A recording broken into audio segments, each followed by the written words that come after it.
भारत की शान।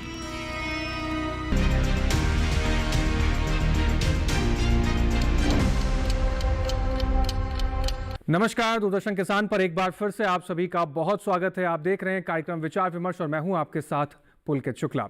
विचार विमर्श के इस कार्यक्रम में हर बार की तरह जानकारियों का विस्तार हम देते हैं आपको, ताकि आप उन जानकारियों का सही इस्तेमाल कर अपनी खेती किसानी में परिवर्तन ला सकें और जो हमारे कृषि जगत में तमाम संभावनाएं हैं उसको हम विकास की ओर ले जा सकें, किसान भाइयों को उनसे जोड़ सकें। इस कार्यक्रम का ये उद्देश्य रहता है। हर बार की तरह कुछ अलग विषय लेकर हम हाजिर होते हैं ताकि आप तक जानकारियां पहुंचाई जाएं। आज ऐसे कौन से विषय लेकर आए हैं, आइए बताते हैं आपको।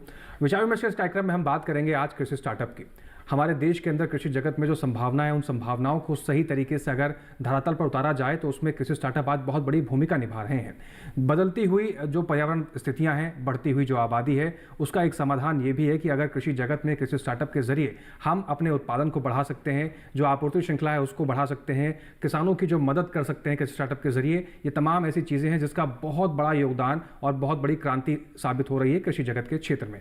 अब ये धरातल पर कैसे उतर रही है और जो हमारे देश में कृषि स्टार्टअप शुरू हो रहे हैं उनके लिए क्या कुछ करना पड़ता है, क्या कुछ सरकार द्वारा सुविधाएं मुहैया कराई जाती हैं और किस प्रकार की जरूरतें आप अपनी पूरी कर सकते हैं कृषि स्टार्टअप के जरिए, इन तमाम सवालों के जवाब आज इस कार्यक्रम में तलाशने की हम कोशिश करेंगे। तो हमेशा की तरह शुरुआत करते हैं कार्यक्रम की, लेकिन सबसे पहले आज उन खास लोगों से मिलवाते हैं आपको जो इस विषय से जुड़ी हुई महत्वपूर्ण जानकारी आप तक पहुंचाएंगे। सबसे पहले स्वागत करते हैं, आज हमारे साथ डॉक्टर नीरू भूषण जी हैं। आपका बहुत स्वागत है मैम। आप असिस्टेंट डायरेक्टर जनरल हैं कृषि अनुसंधान भवन नई दिल्ली से। साथ ही हमारे साथ आज प्रदीप कुमार द्विवेदी जी हैं, आपका भी बहुत स्वागत है। आप CEO हैं एग्रो फूड स्टार्टअप नोएडा से। आज हमारे साथ एक और खास मेहमान है रेणु मिश्रा जी, इनसे आप पहले भी मिल चुके हैं, फाउंडर हैं मखाना स्टार्टअप नोएडा से। आपका भी बहुत स्वागत है। तो चर्चा की शुरुआत हम करें और जानें कि एग्री स्टार्टअप्स क्या होते हैं और कैसे कृषि के क्षेत्र में ये बदलाव लेकर आ रहे हैं और इनका भविष्य क्या होगा। उससे पहले इस विषय से जुड़ी एक खास रिपोर्ट पर आइए नजर डाल लेते हैं।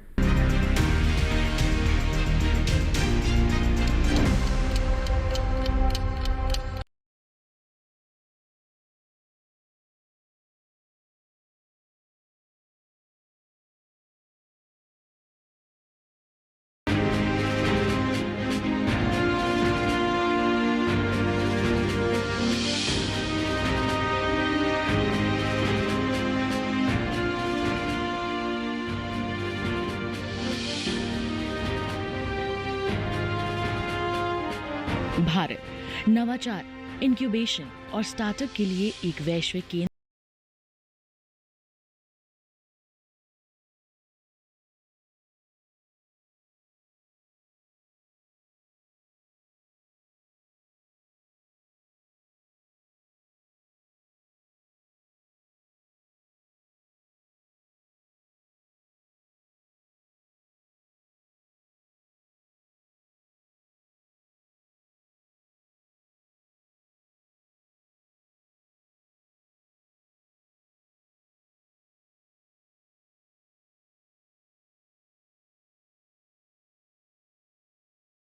स्टार्टअप्स ने साल 2020 में 30 सौदों के माध्यम से $152 मिलियन की फंडिंग हासिल की है।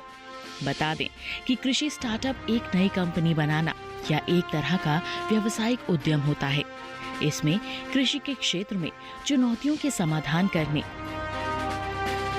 दक्षता में सुधार करने और प्रौद्योगिकी या व्यवसाय मॉडल विकसित करने पर ध्यान केंद्रित किया जाता है।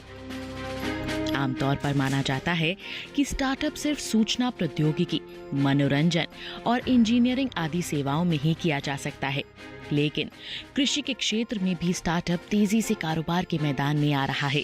एक अनुमान के मुताबिक भारत में लगभग 600 से 700 एग्रीटेक स्टार्टअप हैं, जो कृषि मूल्य श्रृंखला के विभिन्न स्तरों पर काम कर रहे हैं। देश में आज का समय युवा और महिला उद्यमियों द्वारा अपने निजी व्यवसाय को स्थापित और विकसित करने के लिए एक सुनहरा मौका है। सरकार द्वारा युवाओं और महिलाओं को इस क्षेत्र में प्रोत्साहित करने के लिए कई कदम उठाए जा रहे हैं। कृषि क्षेत्र में युवाओं और महिलाओं की भागीदारी को बढ़ाने के लिए भी सरकार ने कई योजनाएं शुरू की हैं। सरकार कई स्टार्टअप योजनाओं के माध्यम से युवाओं और महिला उद्यमियों को उनके नवाचारों को व्यावसायिक स्तर पर पहुंचाने के लिए कुछ शुरुआती सहायता राशि देकर उनकी मदद करती है। इतना ही नहीं, बहुत से स्टार्टअप किसानों के लिए कृषि आदानों और उपकरणों को अधिक किफायती बनाने पर भी काम कर रहे हैं। ये ऑनलाइन बाजार या मोबाइल के माध्यम से उर्वरक, बीज, कृषि उपकरण और दूसरे इनपुट बेचते हैं। कई स्टार्टअप आर्टिफिशियल इंटेलिजेंस की मदद से आपूर्ति और मांग का पूर्वानुमान लगा लेने में सक्षम हो गए हैं। इस तरह का अनुमान बेहतर योजना बनाने और उपज में सुधार लाने का काम करता है। भारत ऐसा देश है जहां मौसम की अनिश्चित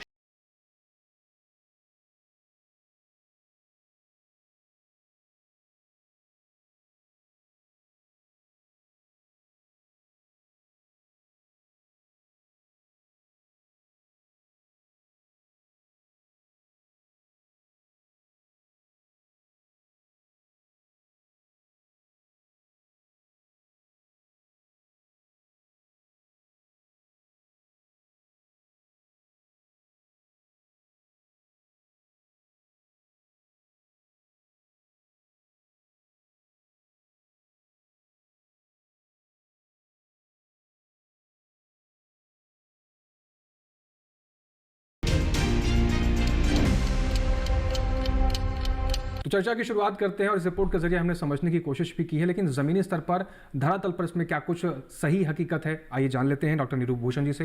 डॉक्टर नीरू मैम, अगर हम बात करें कृषि स्टार्टअप की, पहली बात तो हमारे कृषि जगत के अंदर ऐसी तमाम खेतियां हो रही हैं, तमाम ऐसे परिवर्तन हो रहे हैं, लेकिन अगर कृषि स्टार्टअप की हम बात करें तो पहले तो ये बताइए कि कृषि स्टार्टअप आसान भाषा में जो किसान भाई हैं जिनको नहीं पता इंटरनेट की दुनिया क्या है या टेक्नोलॉजी से वो नहीं रूबरू हैं, कृषि स्टार्टअप उनकी भाषा में क्या है?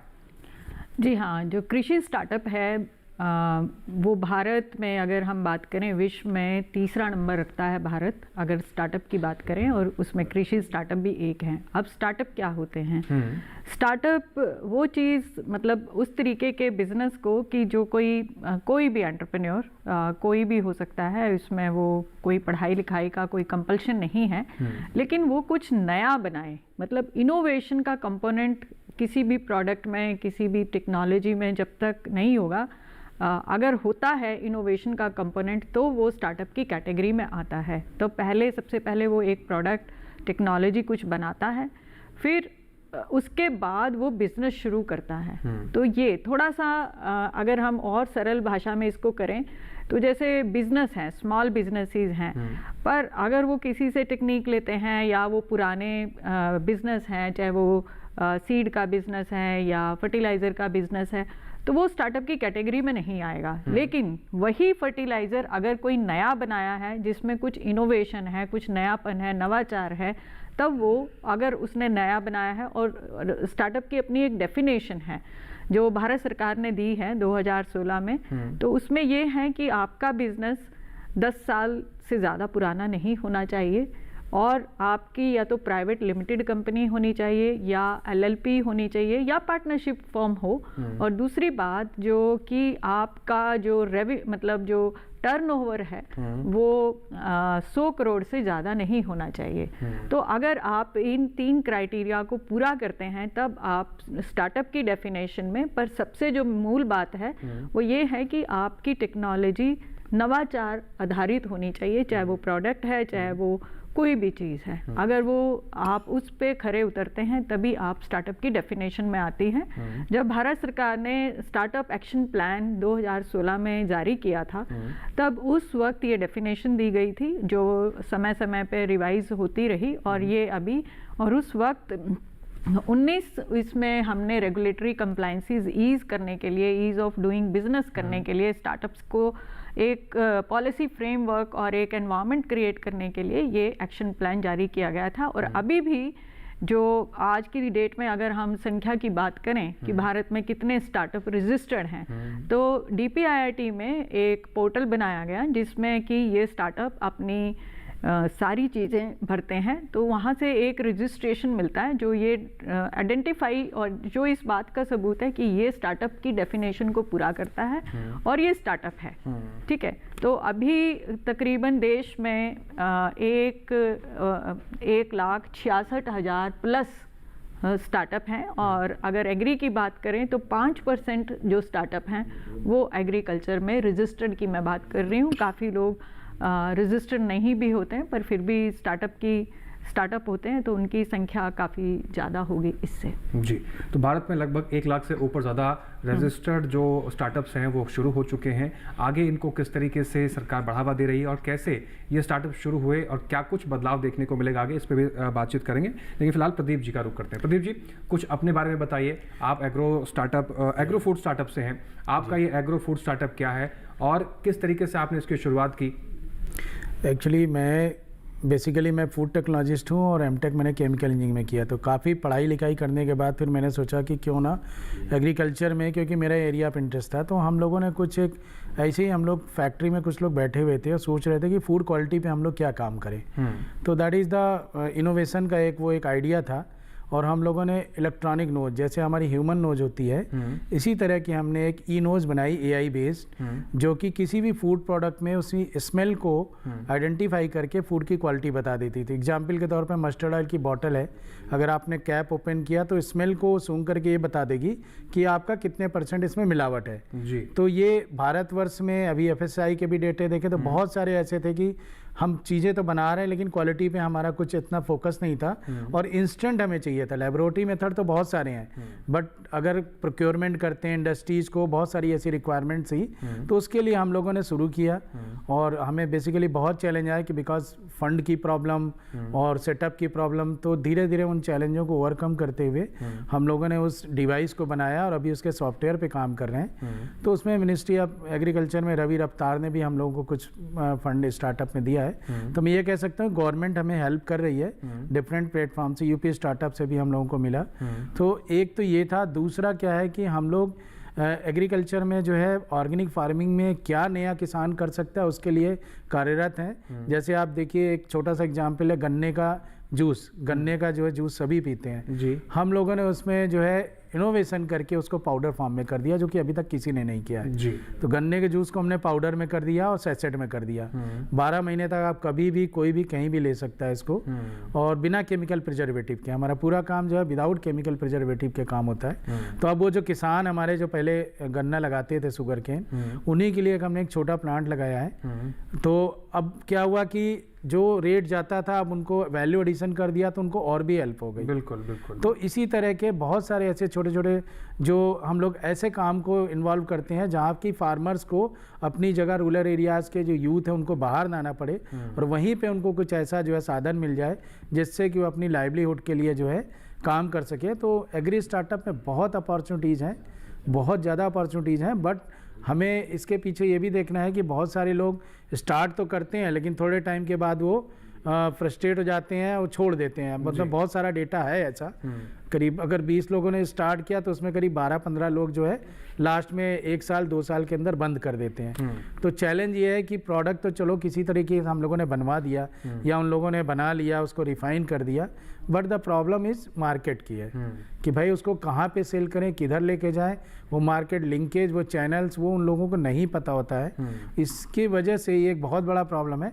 मेरे हिसाब से तो 2-3 चैलेंज हैं जिनको हमें ओवरकम करना चाहिए। गवर्नमेंट भी अभी कर रही है रूरल एरियाज़ के लिए, ऐसा नहीं है, बट थोड़ा और स्ट्रेंथन होना चाहिए। पहला तो ये हो गया कि जो आइडिया हम लेते हैं वो आइडिया एक्चुअल में मार्केट में इम्प्लीमेंट हो सकता है कि नहीं, अदरवाइज एनर्जी वेस्ट होती है। दूसरा क्या है, फंडिंग का है। स्मॉल स्केल पे जो फंडिंग होती है उसका सही यूटिलाइजेशन, सही डायरेक्शन में काम, और फिर उसकी एक मार्केट। उसकी मार्केट के लिए हमें जो है, मैं खुद ग्रामीण एरिया में जाता हूँ, देखता हूँ, तो मुझे ये प्रॉब्लम बिल्कुल सच है कि वो बना लेते हैं लेकिन उसको बेचने में बहुत सारी तकलीफ़ों का उनको जो है सहना पड़ता है। जी, तो ये 3 मूलभूत समस्याएं जो फिलहाल स्टार्टअप में इनको देखने को मिल रही है, लेकिन किस तरीके से इन चुनौतियों से निपटा जा सकता है इसका भी समाधान करना होगा, क्योंकि हर समस्या का समाधान होता है। रुक करते हैं रेणु मिश्रा जी का। रेणु मिश्रा जी, थोड़ा सा अपने बारे में बताइए, अपने स्टार्टअप के बारे में बताइए, और जिस तरीके से प्रदीप जी ने बताया कि मार्केट तक पहुँचने में थोड़ी समस्या होती है, क्या आपने भी समस्या का सामना किया, और अगर किया तो किस तरीके से समस्या से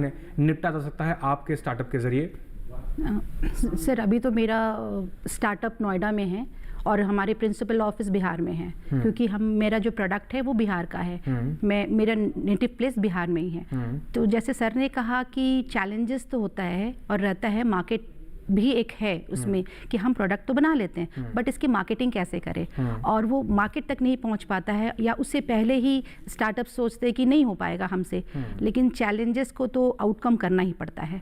और नो डाउट अगर हम बोलें कि चैलेंजेस नहीं आता स्टार्टअप्स में या किसी भी बिजनेस में, वो आते हैं, लेकिन आपको वो करना पड़ेगा। ये आपको रिस्क नो अवॉर्ड, ये है। अगर आप रिस्क नहीं लोगे तो आप कुछ अचीव भी नहीं कर पाओगे। ये हर फील्ड में होता है, नॉट ओनली स्टार्टअप, ये हर एक फील्ड में होता है कि आपको रिस्क लेना पड़ेगा, थोड़ा आपको हिम्मत भी दिखाना पड़ेगा। कोई नहीं, आप फेलियर हो गए तो नेक्स्ट टाइम, क्योंकि इनिशियल फेज में हमें बहुत कुछ सीखने को भी मिलता है और हम सब कुछ नहीं सीखे होते हैं।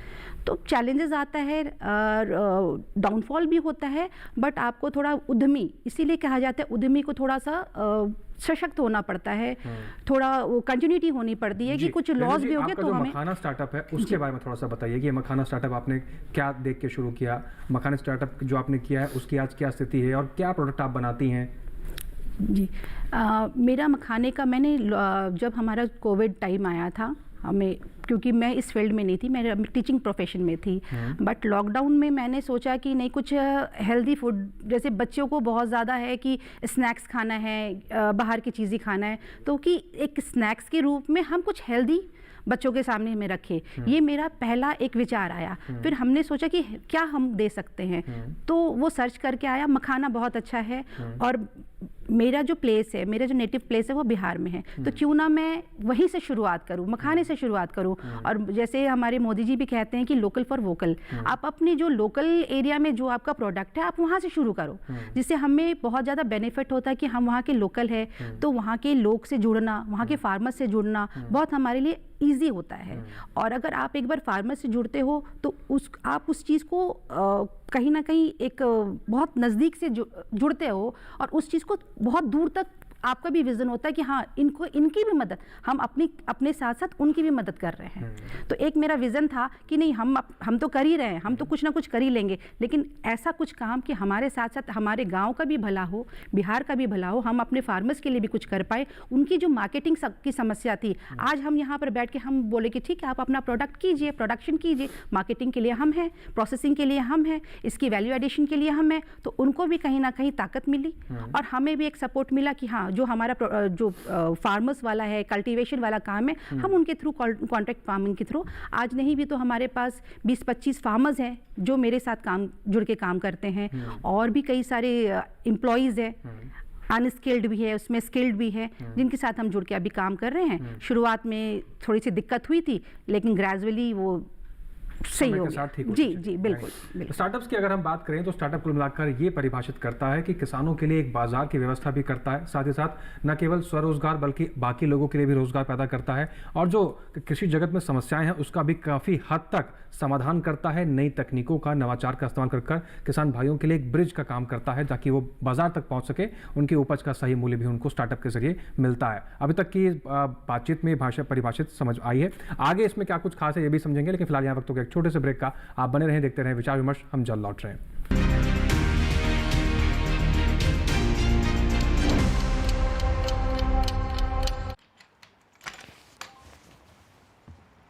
बोल बोल के थक गया। क्या हुआ? नया किड बैग चाहिए। तो पहले कैप्टन से बोलो, नहीं सुना तो मैनेजर से। करेक्ट। तो ऐसे ही पहले शिकायत बैंक से करें, 30 दिनों में जवाब या समाधान ना मिलने पर CMS पोर्टल पे शिकायत करें। तो पहले बैंक, फिर CMS पोर्टल, नहीं तो शिकायत होगी नामंजूर। चले ले, आ गया ना किड बैग। RBI कहता है पहले अपना बैंक, फिर RBI ओम्बुड्समैन।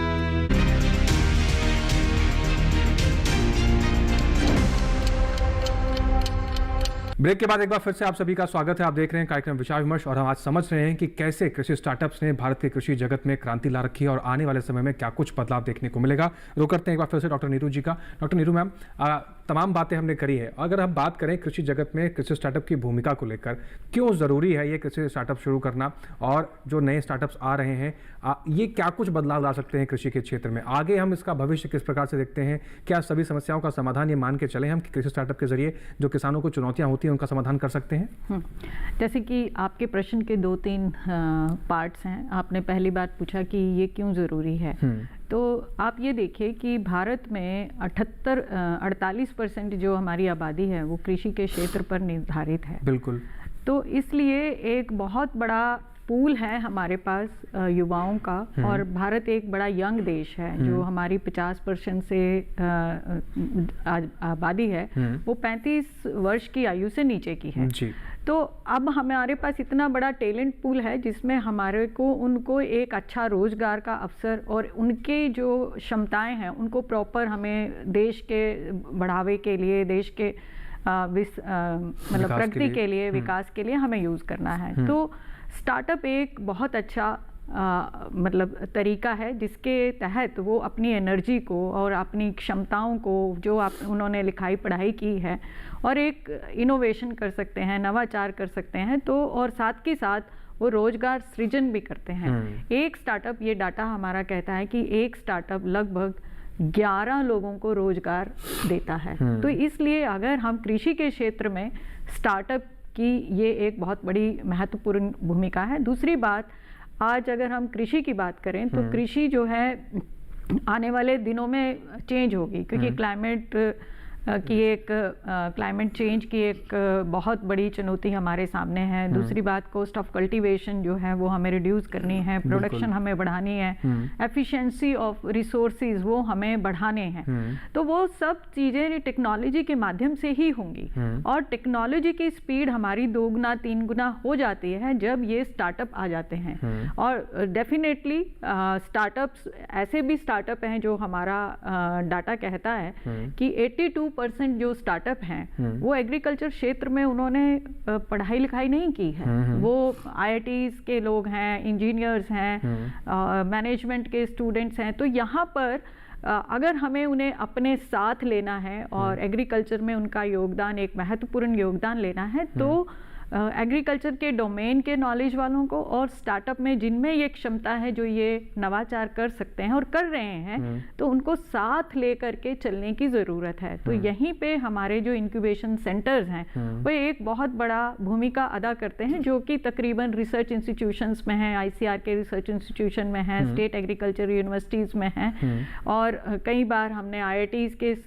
का भी सहयोग लिया है। लेकिन मेजरली चूँकि ये एग्रीकल्चर डोमेन की बात है तो ये सब मिलकर के स्टार्टअप्स को हेल्प करते हैं टेक्निकल ग्राउंड पे कि इनकी टेक्नोलॉजी, क्योंकि बहुत हमने ऐसे देखा है जैसे इंजीनियर्स हैं, बहुत अच्छे अच्छे इंस्टीट्यूशंस के इंजीनियर्स हैं और वो कोई मशीन बना रहे हैं, लेकिन वो रोड पे एक अलग तरीके से काम करती है और खेत में एक अलग तरीके से काम करती है। उसमें फोर्स कितना लगेगा, ये कितना जनरेट करेगा और कितना क्योंकि फील्ड का तो कहीं मडी भी है, कहीं ज़्यादा दिक्कत है, और फील्ड में जैसे कई बार वीडिंग होती है तो वहाँ बच्चों ने उनकी सिचुएशन नहीं देखी होती। वो एक कंसेप्चुअलाइजेशन और एक उस तरीके से काम करते हैं, पर प्रैक्टिकली ये कैसे वर्क करेगा और कितनी कैसे चाहिए और क्या मॉडिफिकेशन करके हम उस टेक्नोलॉजी को एग्रीकल्चर के लिए बना सकते हैं, कृषि के लिए बना सकते हैं। तो यहाँ पर एग्रीकल्चर के एक्सपर्ट जो कि इंस्टीट्यूशंस के माध्यम से इनके साथ जुड़ते हैं और इंक्यूबेशन के माध्यम से जुड़ते हैं और स्टार्टअप, तो मिलकर के हमारी स्पीड दुगना तिगना हो जाती है ताकि हमारी नई नई टेक्नोलॉजीज आती हैं। एक डाटा के अनुसार जैसे अभी हमारे पास तकरीबन, हालांकि 1.5 लाख से ऊपर के रजिस्टर्ड स्टार्टअप हैं, पर अग्री टेक की बात करें तो तकरीबन हमारे पास 7,000 के आसपास हमारे पास एग्री टेक स्टार्टअप हैं। तो ये हमारे पास एक एक्स्ट्रा फोर्स है जो हमारे रिसर्च इंस्टीट्यूशन के का फोर्स था, स्टेट एग्रीकल्चर यूनिवर्सिटी का या ICR इंस्टीट्यूशन का। तो ये एक एक्स्ट्रा हमारे पास फोर्स है जो कि अपने माध्यम से बिना हमारे कैपिटल के और बिना हमारे पेरोल के ये एक अलग से फोर्स है जो हमारी टेक्नोलॉजी को बढ़ा रहा है। सिर्फ हमें उनको थोड़ी टेक्निकल सपोर्ट देनी है कि ये ऐसे नहीं ऐसे चलेगा। तो इसलिए इनकी भूमिका आने वाले दिनों में बहुत महत्वपूर्ण होगी। और दूसरी बात ये है कि आप ये देखिए कि ज़्यादातर स्टार्टअप 50% के करीब स्टार्टअप जो हैं वो टायर 2 और टायर 3 सिटी से आते हैं। ये ऐसा नहीं है कि ये दिल्ली और मेट्रो सिटीज़ का ही फिनोमिना है। ये टायर 2 टायर 3 सिटी में भी रोजगार सृजन कर रहे हैं, लोगों के साथ कनेक्ट कर रहे हैं, वहाँ के हिसाब से आइडेंटिफाई करते हैं कि क्या प्रॉब्लम्स हैं, लोकल प्रॉब्लम्स को भी आइडेंटिफाई करते हैं। क्योंकि जो एग्रीकल्चर का फील्ड है वो बड़ा हाइपर लोकल है। हाइपर लोकल क्या मतलब, हमारे एक रीजन में जैसे चिली उगती है, एक रीजन में हमारे माल्टा उगता है, तो उस रीजन की प्रॉब्लम्स अलग अलग हैं, उस रीजन की रिक्वायरमेंट्स अलग अलग हैं। अगर स्टार्टअप वहाँ से आते हैं तो वो उस पर्टिकुलर क्रॉप के लिए काम करते हैं, उस पर्टिकुलर क्रॉप को देखते हैं, तो हमें जो हमारे देश में विविधता है हम उसको कैटर कर पाते हैं, क्योंकि ये बच्चे सारी जगह फैले हुए हैं जी। आज की डेट में 770 डिस्ट्रिक्ट, जो 800 में से 770 डिस्ट्रिक्ट के अंदर एटलीस्ट एक स्टार्टअप है ही, तो आप इनका फैलाव देखिए, तो वो यही कर सकते हैं और कोई नहीं कर सकता है। तो ये हमारी बहुत बड़ी ताकत है, जिनको सिर्फ हमें एक डायरेक्शन देने की जरूरत है, एक मार्गदर्शन देने की जरूरत है और इनको साथ ले करके चलने की जरूरत है। तो ये कुछ खास बातें हैं स्टार्टअप्स को लेकर के, क्या व्यवस्थाएं हैं और क्या कुछ बदलाव हो सकता है अगर स्टार्टअप की शुरुआत की जाए, और एग्रीड के क्षेत्र की अगर बात की जाए तो क्या कुछ संभावना है, ये समझाया डॉक्टर नीरू मैम ने बहुत बेहतर तरीके से। प्रदीप जी का रुख करते हैं। प्रदीप जी, एक अच्छा विचार हमारे पास है कोई उत्पाद बनाने का, किसानों की समस्या को सॉल्व करने का, कोई मूलभूत समस्या किसान भाई को उसको समस्या को सॉल्व करने को अगर देखा जाए तो आसान भाषा में उसको स्टार्टअप कहते हैं। लेकिन एक अच्छे विचार के साथ, एक अच्छे आइडिया के साथ और ऐसी कौन सी मजबूत चीज़ें चाहिए किसी भी एक व्यक्ति विशेष को एक स्टार्टअप शुरुआत करने के लिए और उस स्टार्टअप को सही तरीके से सुचारू रूप से चलाने के लिए? देखिए, इसमें तो मैं अपना खुद का एक्सपीरियंस आप लोगों से शेयर करता हूँ जी। कारण क्या है कि अभी हमने मिल्क टेस्टिंग के लिए जो है एक हमने इंस्टेंट पेपर बेस्ड जो है डिवाइस बनाई। विद इन 8 सेकेंड में वो 8 एडल्टेंट मिल्क में जो है बता देता है कैलोरीमीटर, कलर चेंज के हिसाब से। तो जब हमें ये आइडिया आया, हमने स्टार्ट किया, तो अब आइडिया तो आ गया, उसको स्टार्ट करना है, बट उसमें प्रॉब्लम ये थी कि आप जब भी कभी शुरू करोगे तो होता क्या है, टीम एफर्ट होता है। बिल्कुल। फिर उसमें आपको सारे वो जो है टीम के मेंबर्स चाहिए, कोई केमिस्ट्री में एक्सपर्ट होगा, कोई आपका जो है सॉफ्टवेयर में होगा। तो एक जो हमें शुरुआत करने के लिए होता है कि आइडिया तो हम ले लिए, बट उसको परफॉर्म करने के लिए हमें उस एरिया के एक्सपर्ट्स की एक टीम चाहिए, और वो बीइंग ए स्टार्टअप स्टार्ट में मिलना बहुत मुश्किल होता है अनटिल अनलेस आप काम करके उसमें ना दिखाइए। तो ये एक हम अपना एक्सपीरियंस बताते हैं कि हमें शुरू में बहुत प्रॉब्लम हुई, और जैसा मैंने पहले अपने वक्तव्य में बताया था कि एक हमें इनिशियल जो अपना एक प्रोटोटाइप बनाने के लिए हमें जो एक स्मॉल स्केल फंड चाहिए वो हमें नहीं मिला, तो हमने फैमिली और फ्रेंड से स्टार्ट करके उसको शुरू किया। बाद में हमें रवि रफ्तार पूसा ने भी पैसे दिए। मतलब ये होता है कि आप स्टार्ट करने तक अपने आप को थोड़ा सा सस्टेन करके रखें, और जब आपका, क्योंकि जब भी हम कहीं जाते थे तो वो हमसे यही पूछते थे कि आप पहले दिखाइए जी। तो ये बहुत बड़ा एक चैलेंज है कि जब तक हमारा अनटिल अनलेस कोई प्रोडक्ट तैयार नहीं हो तो हम उनको क्या बताएं। इवन दो प्रोटोटाइप बनाने के लिए भी हमें बहुत सारे चैलेंज, उसमें सेंसर बेस्ड सेंसर्स हमने बाहर से मंगाए, इंडिया में थे नहीं, तो बहुत सारी चीज़ों का कलेक्शन, उनको कंपाइल करके अपनी चीज़ को प्रेजेंट करने के लिए we have face a lot of challenge. हमने बहुत सारे चैलेंज इकट्ठा किए। करीब 1.5 साल के बाद वो हमारी किट बनी, तो आज की डेट में वो किट मिल्क टेस्टिंग किट जो मिल्क किट के नाम से है, अब जिनके पास ले जाते हैं तो वो वाला फेस हम लोगों ने कवर कर लिया। बिल्कुल। तो now we are getting response from market as well as government. तो ये चीज़ें हैं कि आप बनाने के लिए आपको एक अच्छी टीम चाहिए। वो जो टीम है उस मिलने में हमें शुरुआत में बहुत परेशानी हुई सर। तो ये है कि आप स्टार्टअप में धैर्य का, पेशेंस का जो है एक परिचय दें, और अपने जो भी प्रोडक्ट, जो भी आइडिया है उसके लिए पूरा एक पाथ पहले से डिजाइन कर लें कि हमें किस किस स्टेज पे कहाँ का क्या क्या जरूरत पड़ेगी और हम कहाँ जा सकते हैं। तो ये हमें बैकवर्ड ट्रेसेबिलिटी का एक पूरा मैपिंग करनी पड़ेगी। Then we have to go to start our new innovation, नवाचार जी। तो टीम वर्क इसमें बहुत ज़्यादा ज़रूरी होता है। किसी भी आइडिया को जनरेट करने के साथ साथ जो सैंपल बनाने की जो चुनौती है वो भी काफ़ी गंभीर है, इसको भी समझेंगे डॉक्टर नीरू मैम से कि इसका क्या समाधान हो सकता है। लेकिन फिलहाल रुक करते हैं रेणु जी का। रेणु जी, हमारे देश में अगर महिलाओं के योगदान की बात करें, हर क्षेत्र में बहुत ही अभूतपूर्व योगदान उन्होंने दिए हैं। कृषि क्षेत्र में हमेशा से उनका योगदान रहा है। आप भी एक महिला हैं, गृहिणी हैं। महिला होने के नाते क्या आपको लगता है कि चुनौती रहता है स्टार्टअप्स के अंदर? क्योंकि जब आपने शुरुआत की तो क्या आपको किसी चुनौतियों का सामना करना पड़ा? क्या परिवार में, समाज में पहले ये होता था कि नहीं, महिलाओं को घर से बाहर निकलने में भी संकोच करती थी, आज महिलाएं स्टार्टअप कर रही हैं, करोड़ों की कंपनियां चला रही हैं, रॉकेट बना रही हैं, रॉकेट उड़ा रही हैं, तो कितना बदलाव आप देखती हैं स्टार्टअप के जरिए? और एक महिला होने के नाते हमारी सरकार महिलाओं को प्रोत्साहन भी दे रही है स्टार्टअप्स के जरिए, स्टार्टअप वो भी शुरू कर रही हैं, आपने भी स्टार्टअप शुरू किया। महिलाओं के लिए स्टार्टअप्स में क्या कुछ अवसर आप देखती हैं? सर, जो अवसर एक पुरुष को है वो अवसर एक महिला को भी प्रदान है। बस आपको उसको शेप में लाना है और आपको इनिशिएट लेना है कि हमें करना है।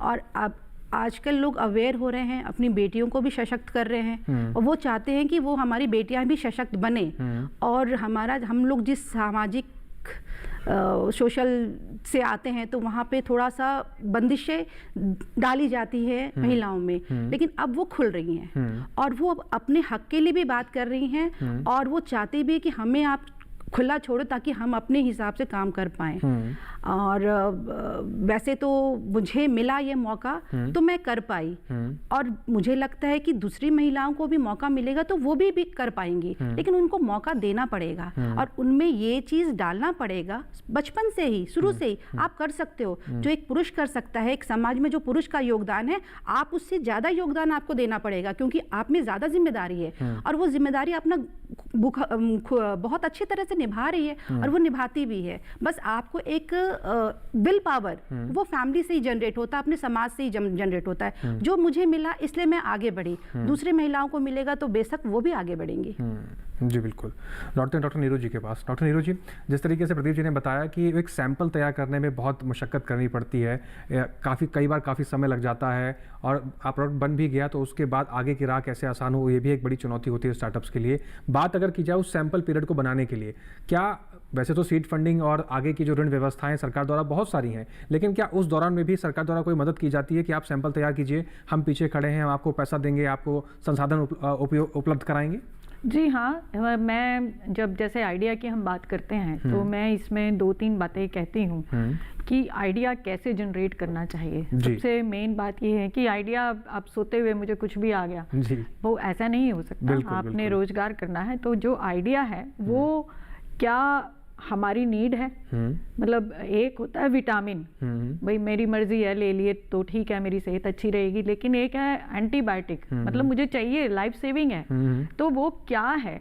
मतलब जो आप आइडिया देख रहे हो वो एंटीबायोटिक है या विटामिन है, मतलब कितना चाहिए। यस यस, तो सबसे पहले ये देखना चाहिए। फिर उसको करने के लिए मेरी क्षमता क्या है, क्या मैं टेक्निकल चाहता हूँ तो मैं क्या टेक्निकल हूँ, क्या मैं उसको कुछ बना सकता हूँ या मुझे मदद लेनी पड़ेगी तो मैं दूसरे लोगों पे डिपेंडेंट होगा। तो आप अपनी क्षमता के हिसाब से, अपनी एजुकेशन के हिसाब से भी अपना, अगर आप कहें कि जी मैंने AI/ML पे किया है लेकिन हमने कभी AI/ML का हमें पता नहीं, तो इसका मतलब अगर हमें ऐसी प्रॉब्लम ले ली तो हमें डेफिनेटली ऐसे लोगों पे डिपेंडेंट होना पड़ेगा। तो कोशिश करें कि जो हमारे क्षमता में है वो करें। फिर हमें क्या संसाधन चाहिएंगे, जैसे कि पैसे की एक बात है, फिर मार्केटिंग की एक बात है। तो अब आपने पूछा कि ये मतलब हमें कुछ चीज़ें और मैं क्या करना चाहता हूँ, ये भी बहुत ज़रूरी है कि मेरा इंटरेस्ट किस में है। अगर मेरा इंटरेस्ट नहीं होगा तो मेरा हार्ट एंड सोल दोनों नहीं उसमें जाएंगे। जब तक हम पैशनेट नहीं हैं अपने काम के लिए तब तक हम, स्टार्टअप एक जुनून होना चाहिए, मतलब बहुत टाइम और एनर्जी और पेशेंस वो बहुत मांगता है, तो उसको देने की हमारी इच्छा भी होनी चाहिए और हमारी कैपेसिटी भी होनी चाहिए। अब जहाँ तक बात है कि इनिशियल फंडिंग की, तो एक हमारा प्री सीड का जो 5 लाख का जो रफ्तार के स्कीम के अंदर एक कंपोनेंट है जहाँ पर हम ये बनाने के लिए ही पैसे देते हैं। वहाँ पे चूँकि हम काफ़ी स्टार्टअप्स को इवैल्यूएट करते हैं और तब हम ये देखते थे कि ये नीड है, ये कर सकता है, इसने कुछ टीम बनाई है या नहीं बनाई है। और कुछ इनिशियली हमारे पास ऐसे भी बच्चे आए हैं जिनको हमने सपोर्ट किया है, जो एक बोर्ड पे उसको ड्रॉ करके ले आए कि हम ऐसे ऐसे ऐसे ऐसे करेंगे। सर्किट था, एक शुगर केन की मशीन थी, बडिंग की मशीन थी, तो वो मैंने ऐसी देखी थी। और एक बच्चा ले आया था हमारे पास ऐसे ही, मतलब बहुत ही रॉ फॉर्म में था। तो लेकिन जब हमें लगा कि हाँ उस बच्चे से बात करने के बाद और वो देखने के बाद नहीं, he is passionate, he will do it, तो फिर हमने उसको 5 लाख वाली फंडिंग दी थी। और फिर वो शायद अब उसका कुछ अमाउंट बढ़ गया है, तो इस तरीके से वो अब 10 लाख की फंडिंग हो गई है। तो वो फंडिंग ऐसे बच्चों को दी जाती है, जो कि इनिशियली सपोर्ट जब फैमिली फ्रेंड्स का नहीं मिलता है तो ऐसा मिले, लेकिन आपका आइडिया नीड बेस्ड और आपकी क्षमता हो काम करने की, ये 2 ही रिक्वायरमेंट होती हैं जब हम ऐसे एप्लीकेशंस को इवैल्यूएट करते हैं। तो स्टार्टअप्स को इवैल्यूएट करने की भी क्या रणनीति होनी चाहिए, उसको मैम ने समझाया है, और जिस तरीके से सरकार द्वारा प्रोत्साहन प्रदान किया जाता है, चाहे वो संसाधनों को लेकर हो, चाहे वो पैसों को लेकर हो, इसके बारे में भी और बात करेंगे। लेकिन फिलहाल यहाँ वक्त हो गया एक और छोटे से ब्रेक का। आप सभी बने रहें, देखते रहें विचार विमर्श, हम जल्द लौट रहे हैं।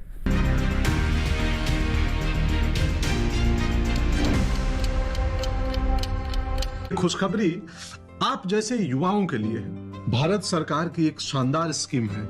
इसमें सरकार युवाओं को विभिन्न सेक्टर्स में देश की टॉप कंपनीज में इंटर्नशिप करने का मौका दे रही है। इस स्कीम का लाभ 21 से 24 साल के युवा उठा सकते हैं जो फुल टाइम एजुकेशन या एम्प्लॉयमेंट में नहीं है। प्राइम मिनिस्टर इंटर्नशिप स्कीम, आपके सपनों की उड़ान।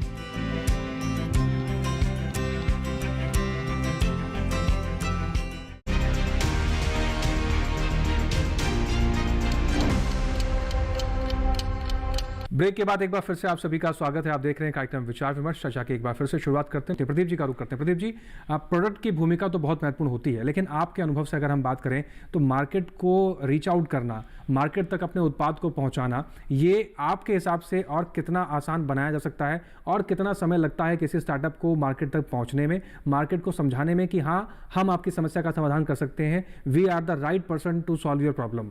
या इसमें मैं अपना ही एक्सपीरियंस आपसे शेयर करूंगा। अभी मेरी लास्ट ईयर कुछ यूपी गवर्नमेंट के अधिकारियों के साथ भी मीटिंग हुई थी, तो उसमें मैंने अपना एक सुझाव दिया था कि एग्री या फूड कोई भी स्टार्टअप हो, अगर उन्होंने उस स्टेज पर लेके आए, प्रोडक्ट उन्होंने बना दिया है, तो उनको मार्केट में ले जा करके सेल करने में बहुत सारे चैलेंज फेस करने पड़ते हैं।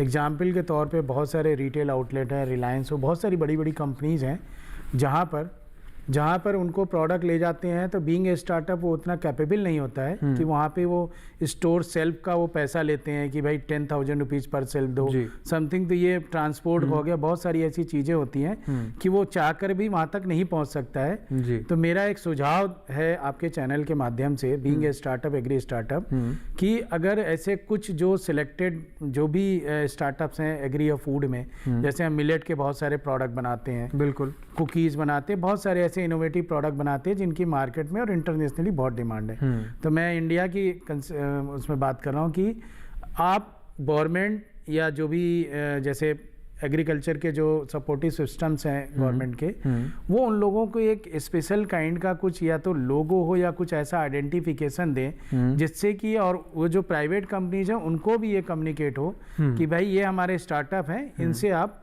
चार्ज नहीं करोगे, इनको आप सपोर्ट करोगे, इनको आप जो है स्टार्टिंग में या तो टाइम टेन्योर रख लें 2 साल 3 साल उनको स्केल अप करने तक या मार्केट में रीचेबिलिटी तक पहुंचने तक। तो ये कुछ एक ऐसा प्रावधान हो, तो जो रूरल एरियाज़ के कुछ बेकरी के यूनिट लगा कर रखे हैं, कुछ फ्रूट जूसेस के बहुत सारे ऐसे इनोवेटिव प्रोडक्ट्स बना के बैठे हुए हैं, बट मैंने जैसे पहले ही बोला था कि उनको मार्केट तक लाने के लिए हमें एक सुविधाजनक एक चैनल हमें देना पड़ेगा। और अगर गवर्नमेंट इसमें सपोर्ट करती है तो मेरे हिसाब से जो आज मैं ये नहीं कहता 100% आएगा, 20, 30, 40% तो कम से कम बाहर आ ही सकते हैं। जी, तो बहुत महत्वपूर्ण तरीका ये भी है, और इस पर समाधान और क्या कुछ हो सकते हैं इसको भी समझते हैं। रेणु जी का रुख करते हैं। रेणु जी, आपके जो मखाने के उत्पाद हैं, आपने मार्केट तक पहुंचने के लिए क्या कुछ प्रयास किए, आपके जो अनुभव हैं वो हमारे दर्शकों के किस प्रकार से काम आ सकते हैं कि आप इस तरीके से मार्केट में पहुंचे और बताइए कि मेरा मखाना सबसे अच्छा है या मेरे मखाने में ये दम है, आप इसको इस्तेमाल कीजिए। पहले तो मैं ये बोलूँगी हर मखाने में दम है, और हमारा इसलिए स्पेशल है क्योंकि थोड़ा हम उसे शॉर्टिंग ग्रेडिंग प्रॉपर करते हैं, और उस पर थोड़ा हम ध्यान देते हैं कि हमारी क्वालिटी, हमारा जो यूएसपी हमारी क्वालिटी है कि हमारी क्वालिटी अच्छी रहे और हम कंज्यूमर को अच्छा सर्व कर पाएँ। और उसमें वैल्यू एडिशन का भी ऑप्शन है हमारे पास कि अगर आप नमकीन खाना चाहते हो तो हमारे पास मखाने की नमकीन भी है, रेडी टू ईट खीर भी है कि आप बस पानी डालो और आपकी खीर तैयार है, मखाने की और हेल्दी फूड। तो ये पहले तो जैसे हर एक व्यवसाय में अलग अलग चैलेंजेस होते हैं, हर स्टेज में अपना एक यूनिक चैलेंज होता है। अगर आप प्रोक्योरमेंट की बात होती है, क्योंकि एक बिजनेस या स्टार्टअप सबका एक समन्वय है। सिर्फ हमारे पास परचेजिंग या सेल की ही प्रॉब्लम नहीं है या मार्केट की ही प्रॉब्लम नहीं है, आपको इनिशियल फेज से लेके और एंड मार्केटिंग तक की होगी। तो हमें पहले हर एक स्टेज को सॉल्व करना पड़ेगा और वहाँ पर बैठ के उसका समाधान भी निकालना पड़ेगा कि हाँ इसमें ये समस्या है तो इसका सॉल्यूशन ये है। हर एक स्टेप में वो इनिशियल फेज जैसे हमारी प्रोक्योरमेंट हो गई या एग्रीकल्चर का पार्ट हो गया, फिर उसकी वेयर हाउसिंग हो गई, फिर उसकी शॉर्टिंग एंड ग्रेडिंग कैसे करेंगे, फिर पैकेजिंग है। तो हर एक लेवल में हर एक अलग अलग समस्या आती है जो एक अगर आप बैठोगे और उसको अच्छे से निरीक्षण करोगे तो उसका समाधान भी आता है। उसके बाद मार्केटिंग और आपके अगर प्रोडक्ट, जैसे मैम ने कहा, अगर आपके प्रोडक्ट में जान है तो कंज्यूमर को चाहिए कि प्रोडक्ट हमें कुछ अच्छा मिले, तो कंज्यूमर वो लेने को तैयार है और वो मार्केट तक आप कैसे उसको पहुंचाओ और अपनी अवेलेबिलिटी मार्केट में, क्योंकि हम नए नहीं हैं कि ये मखाना एक यूनिक प्रोडक्ट है जो हम सिर्फ लेके आ रहे हैं, लेकिन हम उनसे अलग कैसे है वो साबित करना पड़ता है, कंज्यूमर को समझाना पड़ता है। और एक बार कंज्यूमर ने अगर हम पे ट्रस्ट किया है तो हम ये चाहते हैं कि वो हमेशा बनाए रखे और उनको हम वो क्वालिटी हम उनको सर्व करें। तो क्वालिटी आप मेंटेन करोगे, दोगे तो कंज्यूमर्स आते हैं। जी, डॉक्टर नीरू जी का एक बार फिर से रुक करते हैं। नीरू मैम, हम देखते हैं कि हर साल जब बजट पेश होता है तो सबकी निगाहें इस चीज़ पे रहती हैं कि कृषि बजट में क्या कुछ रहेगा। हर बार सरकार कृषि बजट पे फोकस रखती है और हर साल बजट को बढ़ाया जाता है। इस बार के कृषि बजट में भी अगर स्टार्टअप्स को लेकर बात कहें तो सूक्ष्म उद्यमियों के लिए क्रेडिट कार्ड की व्यवस्था की गई और जो पहली बार उद्यमी बन रहे हैं उनके लिए आपने बताया कि 5 लाख रुपये की व्यवस्था की गई है। सबसे बड़ी बात यह भी होती है कि स्टार्टअप्स को लेकर हमारी सरकार भी प्रयासरत है कि हर तरीके से मदद करने को तैयार है। आप भी हर तरीके से, जैसे आपने प्रयास जो बताया, उस प्रयास को पूरी तरीके से धरातल पर उतारने की कोशिश करते हैं। लेकिन इसमें एक सबसे महत्वपूर्ण चीज़ ये भी होती है कि स्टार्टअप शुरू हो लेकिन वो बंद ना हो। हम कई बार देखते हैं कि स्टार्टअप शुरू होते हैं, जानकारी के अभाव में या फिर सुविधाओं के अभाव में वो बंद होने की कगार पर आ जाते हैं। एक स्टार्टअप की लंबी जर्नी रहे, वो जब तक खेले, अच्छी तरीके से खेले, चौके छक्के मारे, उसके लिए एक स्टार्टअप्स के लिए क्या कुछ सबसे ज़रूर बातें होती हैं और हम सब मिलकर उसमें क्या योगदान दे सकते हैं?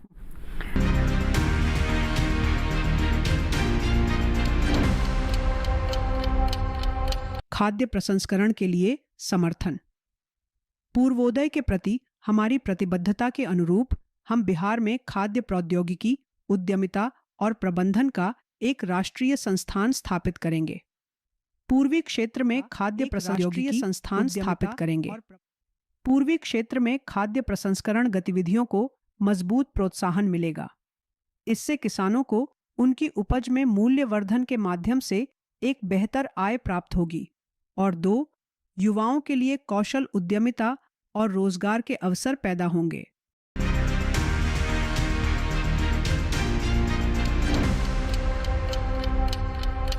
तो जैसा कि आज की बातचीत का ये सार है कि सबसे पहले आपने क्या बनाया है और उसमें आपकी टीम क्या है। अगर आपकी टीम मजबूत है तो ये नहीं बनेगा तो कुछ और बनेगा, ठीक है। दूसरी बात, आपने अपने रिसोर्सेज को कैसे मैनेज किया, चाहे वो फाइनेंशियल मैनेजमेंट है, चाहे वो आईपी मैनेजमेंट है। और तीसरी बात ये है कि आपने मार्केटिंग के लिंकेजेस को कैसे डेवलप करा जी। ये 4-5 चीज़ें ऐसी हैं जिसके तहत अगर हम सब चीज़ों को स्टेप बाय स्टेप लेकर के चलेंगे तो मेरे ख्याल से, और साथ में कि हम सोच रहे हैं कि ये बहुत अच्छा है पर वाकई में ही अच्छा है या नहीं। तो अगर कोई एक्सपर्ट साथ में है या आप किसी इंक्यूबेटर में जा रहे हैं, फील्ड ट्रायल्स करे हैं, तो हम एक ना एक्सरसाइज कराते थे, अभी भी कराते हैं। तो जहाँ पे हम ये बताते थे कि आपने ये बनाया, अब इसमें ये देखिए कि कितने लोग इसमें जुड़े हैं, क्या रेगुलेटरी कंप्लायंस होंगे, क्या फाइनेंशियल कंप्लायंस होंगे, क्या इंडस्ट्री होगी, क्या पॉलिसी वाले चाहते हैं या आपके कंज्यूमर कौन से हैं। तो आप सबसे बात करिए और उसके अंदर आप एक स्टोरी फॉर्म में उनसे पूछिए। अब उनमें से जब आप बात करते हैं तो वो बहुत कुछ हमारे प्रोडक्ट के बारे में बता देते हैं, बिल्कुल, और बहुत कुछ इंडस्ट्री आइडिया दे देती है कि ये चलेगा या नहीं चलेगा। पॉलिसी वाले बता देते हैं कि ये हमें चाहिए, हम इसको सब्सिडी में ले सकते हैं, या हमें ऐसा चाहिए। कंज्यूमर ये बताएगा कि ये इतने प्राइस में चाहिए और मुझे इसमें ये फीचर फालतू हैं, ये नहीं चाहिए, ये फीचर हमें चाहिए, ये जरूरी है। तो उस और ये रेगुलेटरी कंप्लायंसेस में इतना टाइम लगेगा। अगर आप बायो फर्टिलाइजर की बात करें, बायो पेस्टिसाइड्स की बात करें, बायोस्टिमुलेंट्स की बात करें, तो उसमें हमारे रेगुलेटरी कंप्लायंसेस हैं। तो ये इतना पैसा लगेगा, इतना ये रहेगा, इतने ये रिसर्च इंस्टीट्यूशन है, ये हेल्प करेंगे। तो आपके सामने एक, जैसे कहा कि माइंड मैपिंग हो जाती है सारी चीज़ों की। जब हम ये सारा कर लेते हैं और तब हम एक निर्णय लेते हैं, तो वो निर्णय काफ़ी हद तक, काफ़ी हमारे पास एक स्टडी बेस्ड निर्णय आता है, जिसमें हमारे मरने के चांस काफ़ी कम होते हैं। दूसरी बात, जो एक क्रिटिकल स्टेज मैंने बताया आपको कि स्केल अप के पॉइंट पे बहुत सारी स्टार्टअप 4-5 साल तक करती हैं, क्योंकि वो तब तक छोटी होती हैं, छोटे छोटे वो अपने मैनेज करते रहते हैं, छोटा छोटा उनका बिजनेस चलता रहता है, 5-7-10 लाख रुपए वो कमा लेते हैं और 40-50 लाख 1 करोड़ के आसपास वो पहुँचते हैं। लेकिन जब उनको 1 से 10, 10 से 100, 100 से 1000 वहाँ जब पहुँचना होता है उस स्केल पे, तो एक्चुअल चैलेंज वहाँ आते हैं। तब उसके अंदर मार्केटिंग, प्रोडक्शन और फिनेंस, ये तीनों ही चैलेंज हैं। पर जब हम छोटी स्टेज में चलते हैं और कई बार क्या करते हैं, हम एक्सपेंशन करते चले जाते हैं और हमें यूनिट इकोनॉमिक्स नहीं पता लगती कि मेरा कितना पैसा लग रहा है, कितना मैं निकाल रहा हूँ। तो यहाँ पे फाइनेंशियल मैनेजमेंट एक बहुत ज़रूरी है। तो एक्सपेंशन करने से पहले आप अपने पैर मजबूती से जमाइए जी, यानी कि जड़ें पहले मजबूत कर लीजिए, फिर उस अपने जो स्टार्टअप्स हैं उसके विकास को और आगे बढ़ाइए, तभी आप अच्छी तरीके से आगे बढ़ पाएंगे।